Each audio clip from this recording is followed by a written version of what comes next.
Sinon, si c'est politique, depuis 2019, c'est là que nous sommes radicalisés, même en politique, suite à ce qui est arrivé à notre président. Mais aujourd'hui, là, si vous pensez que c'est vous attaquer au GPS qui va permettre à ce que vous ayez un rapprochement avec le RADP, mais faites-le. Mais nous, on ne va pas se laisser faire. Ça, je l'ai déjà dit. Moi, je ne me laisserai plus jamais faire par des ONC qui sont manipulés par certaines personnes. J'ai parlé de cette image où le président Tidjane Thiam et Kandia Camara s'affichent avec de beaux sourires. Mais ce sont les commentaires qui ont retenu mon attention. Certains me disent ils se sont croisés à un match de football. Donc, comme je vous le disais, voici, il y a Kandia Camara qui s'est fait inviter aux États-Unis pour la convention des démocrates, des soi-disant démocrates américains, mais qui était avec Tidjane Thiam qui a aussi été invité. Pendant qu'on était concentré sur le match de la Côte d'Ivoire contre l'Équateur, où on était en train de crier là, le fruit du hasard. Apparemment, Tidjane Thiam a croisé Kandia Camara là-bas. Parce qu'il voit ce qui se passe, il ne dit absolument rien. Moi, je rentre dans les inbox des gens. Il dit, le combat dans lequel nous sommes là, d'aucuns trouvent que nous sommes trop radicaux. Eux là, ils veulent faire la politique autrement. Alors que la phrase « faire la politique autrement », là, elle est de qui?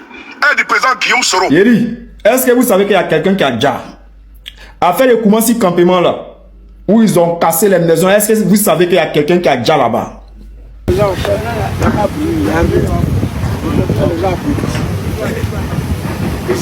Voici la grande différence entre les dirigeants de l'AES et les autres. Parce que les dirigeants de l'AES... Les enfants biberonnés là, les enfants diplômés. Mais vous avez entendu, vous avez vu ce qui s'est passé avec cette photo du président Thiam avec Madame la ministre Kandia Camara, chef frère et soeur, c'est fort. Moi j'avais vu la photo, je savais que ça va créer polémique, je sais que les gens vont se fâcher, beaucoup d'Ivoiriens sont fâchés à voir cette photo actuellement. Parce qu'il y avait les choses que les gens se disaient, les gens qui ne voulaient pas se faire sortir. Et il y a des choses que les gens disaient aussi et d'autres défendaient bien sûr le président Thiam pour dire que non, ne dites pas ça, il n'est pas avec eux, il n'est pas avec... Jusqu'à là, moi je ne dis pas qu'il est avec eux ou bien ou pas ou sur ça. Moi je ne suis pas là pour dire ce qui est là, si c'est ça là qui est vrai. Moi je sais que mes abonnés sont déjà matures, ils sont déjà expérimentés par tout ce qui se passe en ce qui concerne la Côte d'Ivoire.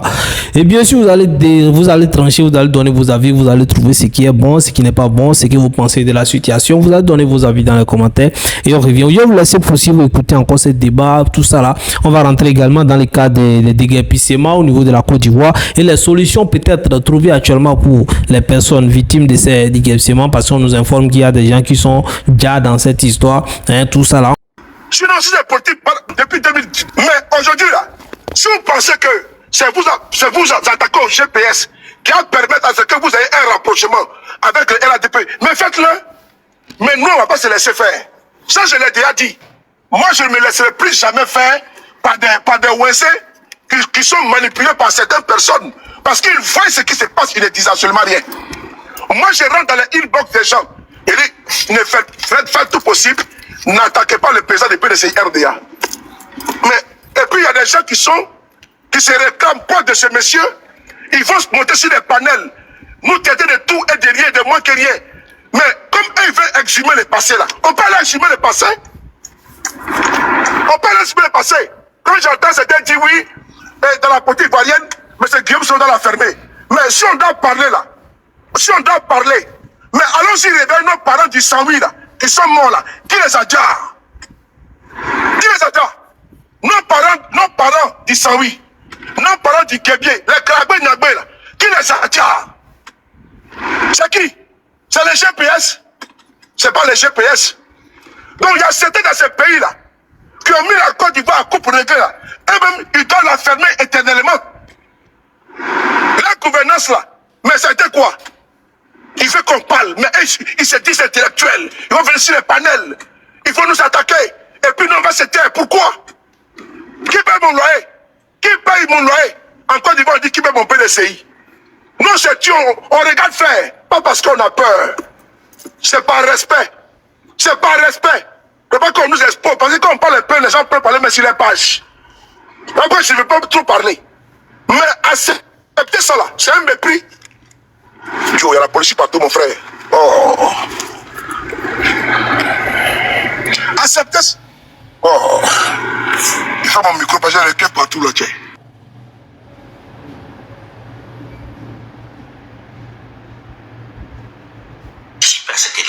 Ok. Dans la vie. Parce qu'il y a une chance, une toute petite chance, une fenêtre. Je n'abandonnerai jamais ce combat. Je vais vous montrer, tout à l'heure, je dis, c'est que Thiam, c'est quand je vais mettre, voilà, et c'est bon. Ce qu'on vous reproche, c'est d'avoir obtenu une nationalité qui, de fait, annulait votre nationalité ivoirienne. Cet article 48, vous ne le connaissez pas? Je ne le connaissais pas. Comment vous Je ne connais pas la constitution ivoirienne. Je ne connais pas le code de la nationalité ivoirienne par cœur. Voici un problème, ça je l'ai dit tout à l'heure. Les gens veulent dire, ouais, John, fais jouer. Fais jouer. Il dit, laissez-moi le temps. Laissez-moi le temps. Un homme qui va être le président de la Côte d'Ivoire. Moi, j'ai une posture qui est tellement claire que tout le monde sache ce qui va arriver. Moi, je suis un anti-Thiam en politique. Je n'aime pas Thiam politique. Je n'aime pas Thiam. Ça, je l'ai toujours montré aux gens. Voilà, si je suis sur le live aujourd'hui, là, c'est ma posture de anti-Thiam. Voilà, je suis tout sauf Thiam. J'aime sa personne, hormis la politique. C'est un brillant banquier. C'est un bel homme, d'accord, mais en politique, là, je n'aime pas. Donc, comprenez mon français, c'est très clair. Un homme qui va dire aux Ivoiriens, je ne connais pas votre constitution, je ne connais pas le code, on va dire, de loi en Côte d'Ivoire. Lui, là, on va le suivre comment? Et puis, devant lui, là, il a qui devant lui? Il a Ado. Le président qui marche toujours dans sa poche. Toujours dans sa poche là, il a toujours la constitution ivoirienne dans sa poche. Et comment il peut aller en front avec lui? Ado assis devant tous les journalistes, il a dit tous les jours, j'ai toujours la constitution dans ma poche. Mais Tidjane Thiam nous dit, il dit comme quoi que je ne connais pas. Qu'en 64 ans, cette loi n'avait jamais été appliquée. Comment vous voulez que quelqu'un puisse imaginer qu'elle le sera? Attendez, parce que c'est pas de moi, oh là là, c'est pas encore. C'est lui-même qui le dit. Il dit qu'il ne connaît pas la constitution ivoirienne. Et puis vas-y. Ok, tu vas parler tes éléments. Tout ça là, on va vérifier, tout ça là, on vous reviendra après peut-être. Voilà ce qui se dit sur la toile. Moi, je suis là pour mettre au bain de l'information, vous faire écouter ce qui se dit et ensemble, on va échanger dans les commentaires. Je suis pas là pour juger ici, pour vous dire que ça là, c'est ça là. Donc la famille, c'est très important. Alors le président, pendant la Coupe du Monde, bien sûr, le premier match des Ivoiriens au niveau de la Coupe face à l'Équateur, avec une victoire de 1-0, chers frères et sœurs, les Ivoiriens étaient contents. Voilà, là on dit souvent, le foot réunit. Dans le foot, il n'y a pas d'opposition. Dans le foot, vous êtes tous des Ivoiriens. Vous vous aimez, vous vous donnez des accolades, clairement. Et c'est ce qui s'est passé, hein, ce qu'il pense. C'est ce qui s'est passé avec le président Thiam déjà au niveau des États-Unis, avec la ministre Kandia Camara, très un doya, pardon, de RHDP du président Alassane Ouattara. C'est une cadre, hein, ça fait partie des points forts, bien sûr, de ce milieu. D'abord, d'ailleurs, les ministres, donc, en tout cas, sénateur, encore, je crois, hein, si j'ai bonne information.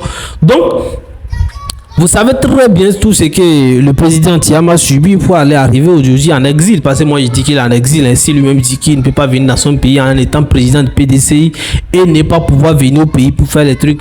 Pendant même les élections législatives, il n'arrive pas à revenir au pays.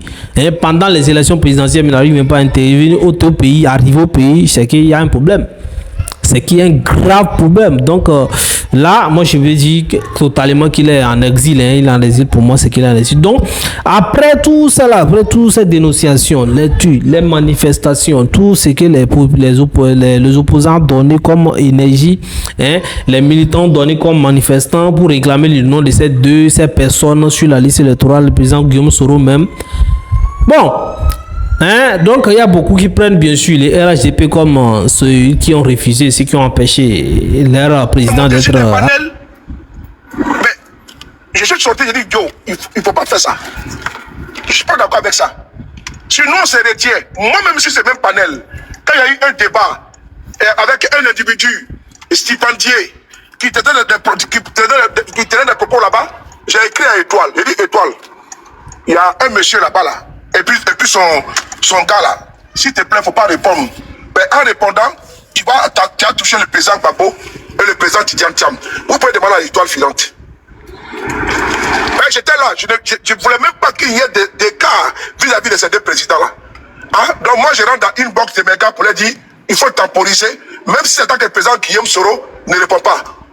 Hein? Donc vous pensez que nous on parle l'eau par nos oreilles, quoi. Vous pensez que nous on parle l'eau par nos narines. Et ne m'appelez pas, oh. Vous pensez que nous parlons par nos narines? Là où moi je peux prendre mon téléphone, rentrer dans une box d'étoiles pour lui dire, s'il te plaît, il ne faut pas attaquer le président Tidiane Thiam, ni le président Gbagbo Laurent, à cause des propos de ces personnes-là. Moi je l'ai fait. Moi je l'ai fait. Mais quelqu'un va s'asseoir sur des panels, et puis les méprisants, irrespectueux ce petit-là. Il va nous manquer, il va manquer à notre président. On n'a pas de problème avec vous. Vous êtes dans votre opposition, nous dans notre opposition. On n'est pas partenaires. On n'est pas avec vous. Il faut que ça soit très clair. Que ça rentre dans les oreilles des soroïstes là. Dans vos oreilles, ça rentre dans vos yukuri, comme on dit chez les BT. On n'est pas avec le PDCI RDA, on n'est pas en partenariat. Que ce soit très clair. Nous, on est en partenariat avec le PPACI. Dans l'opposition là, il y a opposition et opposition. Chacun sait ce qu'il cherche dans l'opposition là. Les affinités sur les panels là, moi je dis qu'il faut les laisser dans les couloirs. Il faut les laisser dans les couloirs. Moi je vous le dis ici encore, hein. Même si elle veut s'y parler de Nina, je vois et je les jette. Les enfants biberonnés là, les enfants diplômés, qui ne savent pas, qui pensent que la politique en Côte d'Ivoire là va se mener dans les salons feutrés, dans les rencontres sur les panels. Mais vous rigolez. Mais les rapports de force là, il faut les mettre, il faut les poser au RDR. Les rapports de force politique là. Le fait de sortir par milliers manifester, vous mobilisez là. C'est ce qui a fait basculer le rapport de force. Vous avez quel rapport de force face au RADP? Zéro. Les discours creux, les conférences de presse en un point fini. Les condamnations en un point fini. Toujours conférences de presse, on condamne, on dénonce. Ça va où? Ça va nulle part. J'ai dit ça va nulle part. Toujours en train de blablater des parlementaires. En train de faire le long discours. Ça a changé quoi en 16 ans? Ouattara assis. Ça n'a rien changé. Donc ils sont dans cette paresse politique là. Ils sont dans cette paresse là. Donc quand ils nous voient, nous on décide de sortir, manifester, mobiliser, dénoncer, ils trouvent que nous sommes trop durs. Même ici en France là, viens poser la question au Front National. Viens poser la question à la France insoumise. Si la politique là, le pouvoir se donne, le pouvoir se donne pas. Ils trouvent que nos verbes sont trop forts. Mais frère, vous voulez qu'on fasse comment? Même lui que vous soutenez aujourd'hui là, mais il n'a pas été tendre avec tous les régimes en Côte d'Ivoire. Hein. Mais Alassane Ouattara n'a pas été du tout tendre. Il n'a pas accepté votre dictat. Il n'a pas accepté les dictats. Il a dit non. On dit il n'a pas de ce pays. Il dit je vais rentrer en Côte d'Ivoire avant l'an 2000. Il a dit qu'il va rentrer en Côte d'Ivoire avant d'être à la tête. Donc, pour certaines personnes, il n'y a pas d'histoire d'amitié, il y a animosité, oui, il y a animosité. Il ne doit même pas côtoyer ces personnes-là, HDP. Pour là, c'est comme ça, quoi. Donc, quand ils te voient avec eux en train de sourire, tout ça là, pendant qu'il y a des gens qui sont tombés dans les manifestations, tout ça là, pour contrer ces personnes, bon, vous comprenez un peu la colère de ces personnes, non? Donc, c'est sur cette tangente. Moi, je ne dis pas que c'est suffisant pour être en colère contre lui. S'il a pris photo avec Madame Kandia Camara, moi, je ne dis pas que c'est ça. Hein. Moi, je vous explique la colère de ces personnes. Les colères, c'est qui les mettent en colère. Ce qui fait qu'ils sont en colère. Voilà les raisons. Et c'est étrange, mais c'est bizarre, et c'est choquant, c'est vraiment intriguant aussi. Je ne sais pas si vous voyez. Donc la famille, voilà. Moi, j'avais vu la photo, j'ai dit non, ça va crabatisser. Les gens vont se fâcher.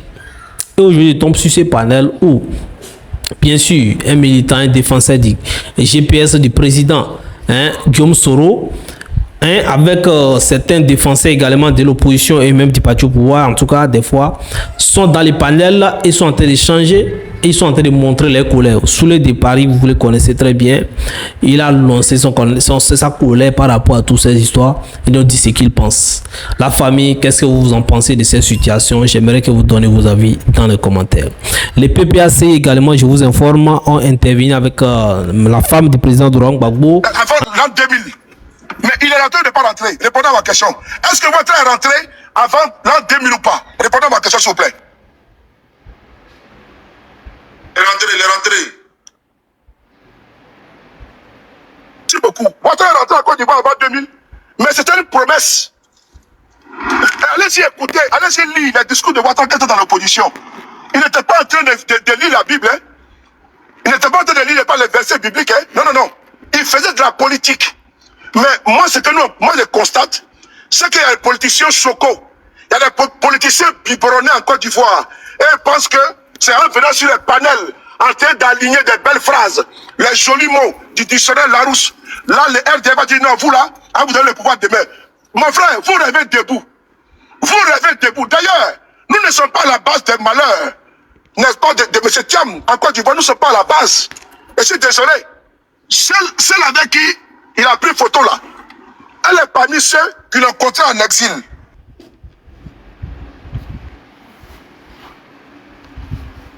Avec qui? Arrêtez de m'appeler, mon frère. Arrêtez de m'appeler. Vous m'avez m'appeler fatigué, tiens. Arrêtez de m'appeler. C'est à cause de certaines personnes qui ne parlent même pas d'abord. Frères et sœurs, le combat dans lequel nous sommes là, d'aucuns trouvent que nous sommes trop radicaux. Eux là, ils veulent faire la politique autrement. Alors que la France fait la politique autrement là, elle est de qui? Elle est du président Guillaume Soro, des tricheurs. C'est le président Guillaume Soro qui a dit qu'il va faire la politique autrement. Ils sont arrivés, ils ont volé le slogan du président Guillaume Soro. Ils vont faire la politique autrement. Allez chercher pour vous d'abord. Vous venez nous trouver sur la toile. Nous, on fait notre communication. Nous, là, nous sommes bien placés, mieux placés, pour aller dire au RTN que nous, on a compris, après, on va s'allier avec eux. Si M. Guillaume Soro appelle M. Ouattara aujourd'hui, là, même demain matin, c'est validé, c'est bouclé, c'est géré. C'est parce que nous, on dit, la manière de gouverner la Côte d'Ivoire ne nous sied pas. Nous, on veut gouverner la Côte d'Ivoire autrement. C'est ça qu'il s'agit. C'est tout. Maintenant, à travers les dénonciations, j'ai vous fait ici un cas. Il y a un monsieur qui est au pays. Ils ont arrêté un des militants. Il m'a envoyé, il m'a dit, hey, mon frère Souley, il faut publier ça. Il est bon. Il faut publier.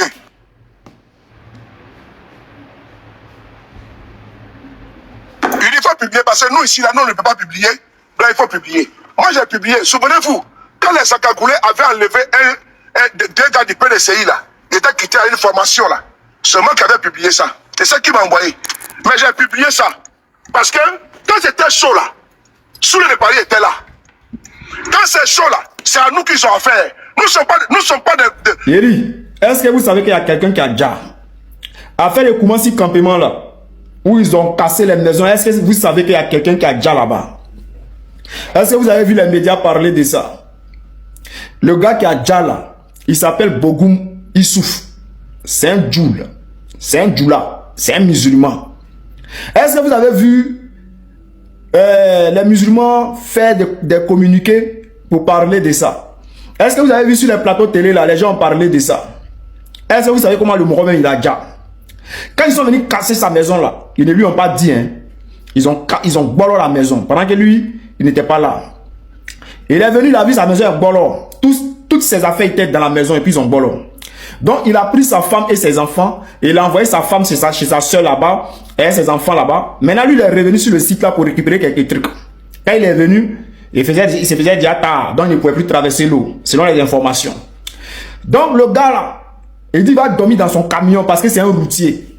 Il va dormir dans son camion et puis le lendemain là, il va essayer de fouiller, il va prendre quelques trucs et puis il va rejoindre sa femme et ses enfants. Peut-être ils vont aller chercher une autre maison s'il a les moyens.